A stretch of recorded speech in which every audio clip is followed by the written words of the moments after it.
This is the car tree. Well, then I'd have to hire the guy with the blue rat rod semi. Yep. That'd haul it.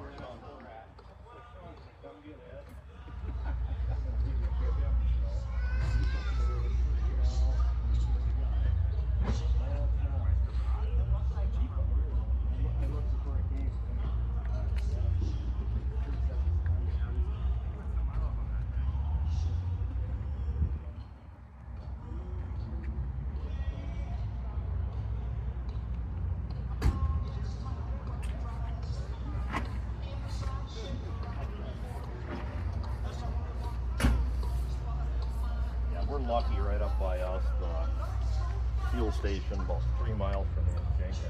They're typically one of the lowest around, so I went and filled it yesterday.